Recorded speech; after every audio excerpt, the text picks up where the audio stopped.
Good morning. I believe we're still at morning time, right before noon. Budget Committee members, the Board of County Commissioners, County Administration staff. For the record, my name is Brian Nava, and I am the Clackamas County Treasurer. With me today, somewhere virtually in the cloud, is our Deputy Treasurer, Nancy Wilson, and our Chief Audit Executive, Jody Cochran. I'd like to first acknowledge my colleagues.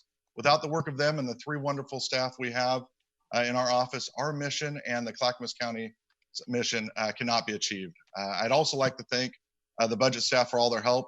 Jen's our primary budget person, but info from Blaze, Elizabeth, Krista Wolf, and the late Haley Fish, and the entire budget staff has been great. And I'd also like to acknowledge the TS department. We had no gaps in our services as a result of the pandemic, and we're set up 100% remotely. As always, I am extremely excited whenever anyone asks to talk to me about the Treasurer's Office in whatever capacity. As my fellow accountants on this Zoom call have probably experienced, when you tell people you're an accountant, they sometimes politely excuse themselves for a restroom break or a drink. So you guys are in for a fun treat from the Treasurer's Office. The mission of our office is to provide active investment, accounting, management, distribution, and safeguarding of the county's cash assets, while also providing audit services to the departments of the public we serve. As Gary mentioned yesterday, the county has a budget of $1.2 billion. The tax assessor's office also collects or is collecting over $921 million. All funds collected by the county are held safely and securely by the Treasurer's Office until they are ready for distribution. Our budget is not terribly complicated. Similar to County Council before me, 87% of our expenditures are tied to personal service costs and allocated costs. We have been at 6 people since fiscal year 2015. We are a lean, mean treasury and audit services machine. This is how our budget breaks out between program and line of business. And I apologize, I am going through the slides quickly in the interest of time, but I know you guys have them available too if you have any questions on them. So this is how our budget breaks out between program and line of business. Prior to the addition of the internal audit function, I believe the Treasurer's Office has operated with 5 people for at least as long as my predecessor was here, which is back before 2005. So while the budget has increased, transactions have increased, our staffing levels have stayed the same. This will be the first year of performance Clackamas for the Treasurer's Office. Our budget and goals align well with the county's goal of building public trust through good government. Per the Board of County Commissioners strategic plan through county administration, public trust is the currency of good government. The Treasurer's Office is actually ensuring the safety of the taxpayers and the county's currency, while also in helping ensure funds are spent efficiently and effectively. A second alignment with the county's goals is with helping the county grow a vibrant economy. One of our major functions is tax distribution. We work closely with the assessor's office to distribute the tax collected for the over 125 taxing districts. This includes the county and its component units, 16 cities, 3 community colleges, 5 educational service districts, multiple fire districts, water districts, as Commissioner Humberson's probably familiar with, and other miscellaneous taxing districts like Vector Control, TriMet, and more. By providing complete, accurate, and timely tax distributions, it helps ensure the county and all of its over 125 taxing districts have the funding they need to help grow, or really in the time of this pandemic, sustain a vibrant economy. I'd also like to encourage everyone to go online and take a look at our internal audit website. There's a lot of great information. All our prior reports are on there, including one I'll talk about here in a second. So the majority of my time, my short time here will probably be spent on this page. We did a ton of work and continue to do a ton of work over the last year. I apologize for all the verbiage in this slide, but I know some people will only read the slides versus listening to my lovely voice. So I wanted to make sure I got all the appropriate information in there to explain it. The first thing was retail Lockbox.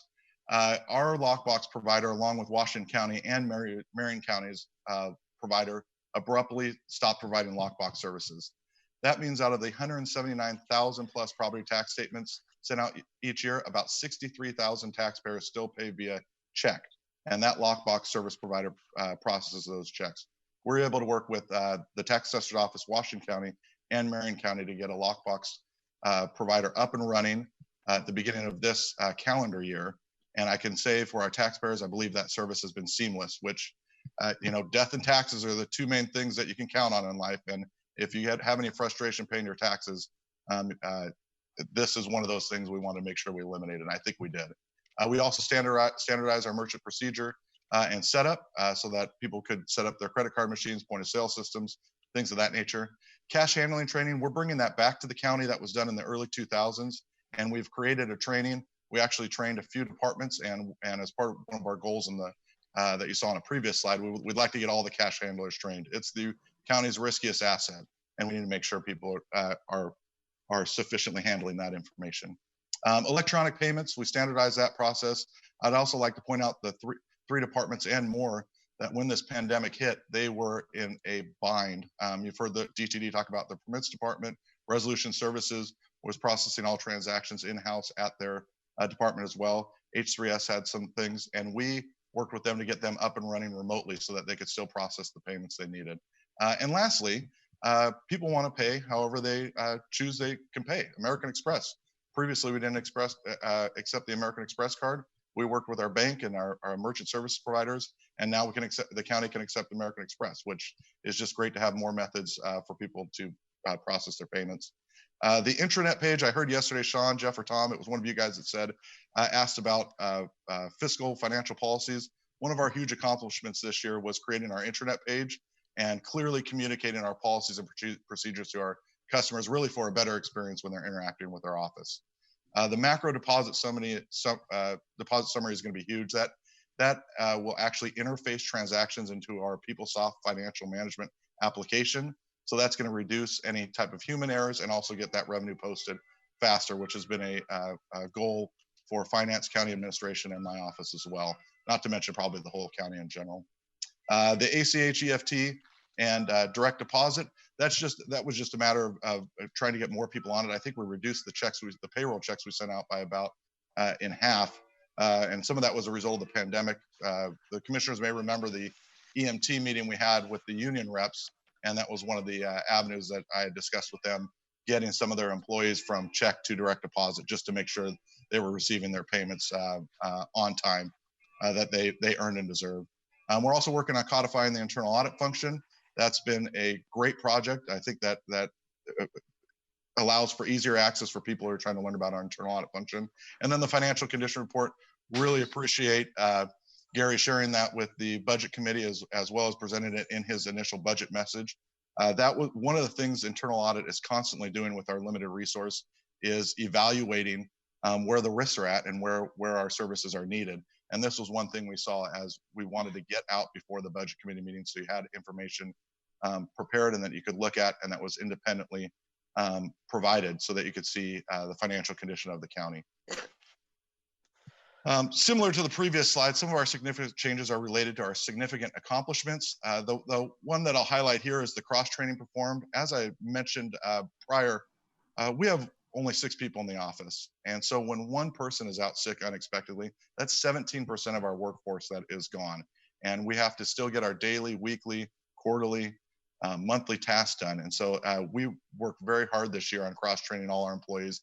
And I can say right now we're pretty much done with it. And it's been great, especially in this pandemic where connectivity, for the most part, hasn't been an issue. But when it has been glitchy, whether or not it's your in-home service provider, or just some firewall connection issue, it's been great that we've all been cross-trained on all our duties as well.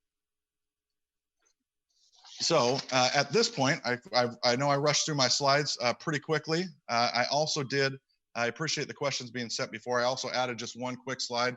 I think this was a result of some of Commissioner Savis's questions, which I will say I've appreciated very much getting those questions. While there's not many for the Treasurer's Office, but to get them in advance so we have time to give you guys the best information we can. It's been very helpful. I'm sure I've heard that from my colleagues at different departments, and just from my department, very helpful as well. So I believe these were the 3, Commissioner Savis, that you had kind of highlighted. How many hires have you made in the last fiscal year? We've had 0. We've been stable. Do you feel your budget is stabilized over the next years? Yes, naturally, similar to County Council, we're 6 personnel, and allocated costs are 87% of our budget, so combined. And so it will just continue to increase with whatever those, with whatever that looks like in the future. and we do not have any vehicles, so we're not purchasing any. I haven't, the audit side keeps looking for Don Krupp's Tesla. We haven't seen that purchased yet either, so that's good to see as well. So yes, so I just want to thank the budget committee. I want to thank county administration for as well. I started a couple months in my current position before Gary did, and it has been a roller coaster, and everybody is working so hard out the county to just provide the best service we can to the public, to the taxpayers, to our citizens, and it is, I can tell you, it's been impressive. And I know we've had our bumps, especially in the last couple months, but boy, everybody's working hard, and it's just great. So open to any questions, Chair Parks, and I appreciate your guys' time today. Oh, thank you so much, Brian. We do have some folks that have additional questions, so I'm going to turn it over to Drenda to facilitate that. Thank you. Thank you. First, we have Commissioner Savas. Yeah, thank you, Brian, for your presentation. Always a pleasure to work with you, and I really appreciate how responsive you are to any inquiries whatsoever. So you're just a great servant, a public servant, so thank you.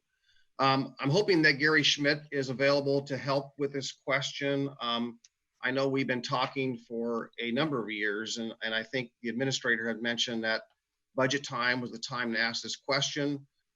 We have been talking about adding a second or an additional internal auditor, independent internal auditor within your department, Brian, and similar to the discussion we had with legal counsel's office, that the services they offer provide a savings to the public in that we don't have to hire outside legal counsel. In your case, the analogy being we wouldn't have to hire outside auditing firms and so forth, or reduce that need. But more importantly, also savings potentially to how we do our operations. And I think there's ways to look at performance audits, and you have echoed that in the past. So my question is, if the budget season is upon us and here we are today, how do we dialogue and get that second internal auditor position added? I'll address that. So Brian, Jody, and I have talked about that all year long since it was brought up at last year's budget committee meeting. They actually put the cost together for me at my request. The cost to add one additional staff member is approximately, I don't have it in front of me, I believe it's $175,000, which would be salary and benefits for one additional employee. Based on the level of cuts I asked each department to make, I good conscience couldn't put forward in part of my proposed budget, although I do agree there's a need for this extra position. So if the budget committee agrees to that tomorrow during your deliberations, and you direct me to find funding for it, I will do that.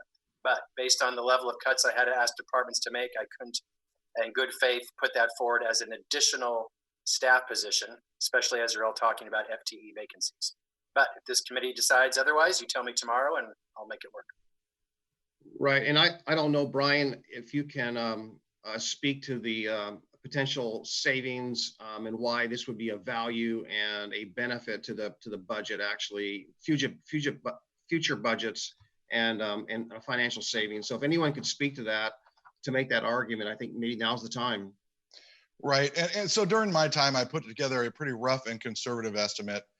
My time as internal auditor for the benefit of the audience, and there was roughly about $2 million in savings over the years that we were able to identify. And again, I had that as being conservative, and not to mention just the public protection safety. That being said, I have to echo County Administrator Schmidt's comments. While we are in very much need of another internal auditor to help with all the requests we have, it was actually, I think it was at the very last minute that it was on there the whole time, and we had to make it was a tough decision. And I applaud County Administrator Schmidt. We talked, I don't know, Gary, I mean, we talked and talked and talked about it, and there were great conversations, and the big picture was, the one county. And I will admit, we definitely, it's probably one of his top priorities as well as yours, Commissioner Savas. And while it breaks my heart a little, I tend to agree with his decision. Our decision. Let me put it that way, Gary. It was our decision. And I appreciated all the conversations we had there.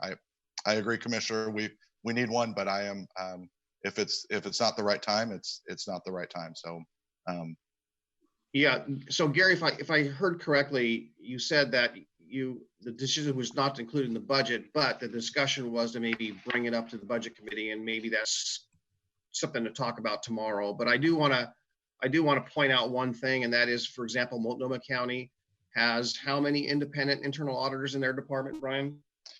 Jody, and just check me here. Is it 12? Is that right? You know, Brian, I don't have those exact numbers, but that's real close, if not right on. Yeah. We, relative to other jurisdictions at the moment, Clackamas County is, in need of more resources. But in echoing what Brian said and what County Administrator Schmidt said, really want to support one county, one team.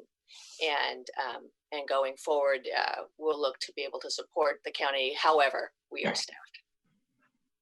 Yeah, I think when we look at what's going on in other counties as far as their staffing in that regard and the size of our county, we are grossly, I won't say underserved, but we just don't have the resource there. And this equates to a savings, in my opinion, as we've discussed before, or result in a savings. So this position more than pays for itself. And I think it's something that we consider tomorrow, and I'll leave it there for tomorrow's discussion. Mr. Feely? Thank you. Hey, Brian. Hey, Tom. I'm happy to hear about your financial policies, of course. Can you tell me what form they take? Are those just internal policies that you've developed? I mean, do you have any like county code responsibilities like to back them up? Right. So most of the treasurer's function is actually outlined in statute. Okay. So ORS 208, 294, and 295, and then that's where we went with the treasurer's function, which isn't outlined in statute, and the treasurer function, excuse me, the internal audit function, and we're putting that portion in code since they was really nothing. Okay. So, yeah, I mean that's an area that I have a high level of interest in. I think, you know, strong financial policies, both in your office and finance and budget, are going to be the key to a sustainable budget. I mean, we talked about backfilling. We talked yesterday about using one-time revenue for one-time expenses. These are the rabbit holes that other governments have fallen through when they don't have those policies. And they create those policies as they're climbing out of the rabbit hole. And there are plenty of examples around us that we can use, copy even. I mean, it's not an original piece of work. The GFOA has best practices, so I'll be talking more about that. In terms of your additional auditor, I appreciate your attitude and what Gary and you have discussed, and I would just personally, I would support it, but not this year, because quite frankly, the budget cuts aren't done yet. The state hasn't spoken, and they're gonna speak with a loud voice coming up here pretty soon. So anyway, thank you for the good work you're doing. Absolutely. Thanks, Tom. And I'll echo one of the great things that, and Gary, you jump in here, but that county administration's done is the policy on policies and developing a policy committee. I believe Cindy Becker, if I have the right name, is kind of been heading that up out of Gary's office, and it's exciting. I mean, we're making some serious headway up there. So yeah. So Gary, maybe you can talk about that when your budget's up later, just a bit. Yes. That'd be great. Thank you. Commissioner Bernard? So I've never actually asked this question, and you may not have an answer at the tip of your finger. What do we pay for the external auditor? It's substantial. You know, they do a ton of work. So I came from the state, right? Secretary of State Audits Division, and then I'll let Elizabeth jump in because she'll know the number before I would. But well, it's I mean, they are, you know, it's Moss Adams, one of the best firms around, at least in the Northwest for sure. And they do a ton of work between the financial audit and the federal compliance audit. And it's, I mean, and they have an IT team. I mean, I don't know what the number is, but I know from personal experience of doing that for the 12 years I was at the state, that it is quite an undertaking. And keep it in mind, $1.2 billion is our budget, and I don't know what the federal portion of that is. So I see Krista unmuting, so I'll let her jump in on that, Chair Bernard. We pay Moss Adams about $350,000 per year for the audit services that they provide. Yeah, they're well worth it. I just want to remind people that back nearly 12 years ago, we didn't have an audit committee. And we had a the finance staff was not really qualified to do the work. And so I created the audit committee, and out of that audit committee came the internal auditor, even though Paul had suggested it at one point. But we've come a long way. There's a distinct difference between an external auditor and an internal auditor. And I'm still learning that. It's more of a performance audit.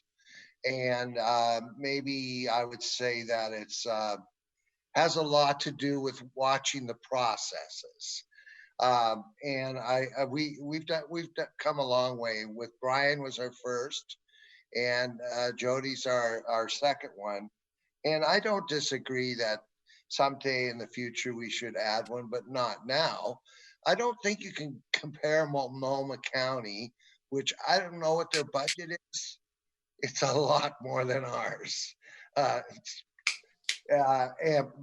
But yeah, we could definitely use another internal auditor someday in the future. But thank you for your service. You guys do a great job. I've also had one of your people, Brian, tell me that they've never done so much work. Because you're there, you're a great leader, and you've just done a great job with your department. They all look happy and enjoying their job too. Thank you. Thanks, Chair Bernard. Commissioner Humberston? Thank you. I want to remind everybody of what Gary Schmidt said at the beginning of this process, and that was that if we add anything to this budget, that it means something will be cut somewhere else. So while I do not dispute the need for the internal auditor at all,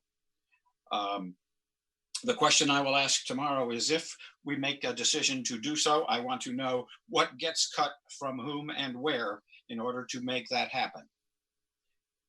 Thank you.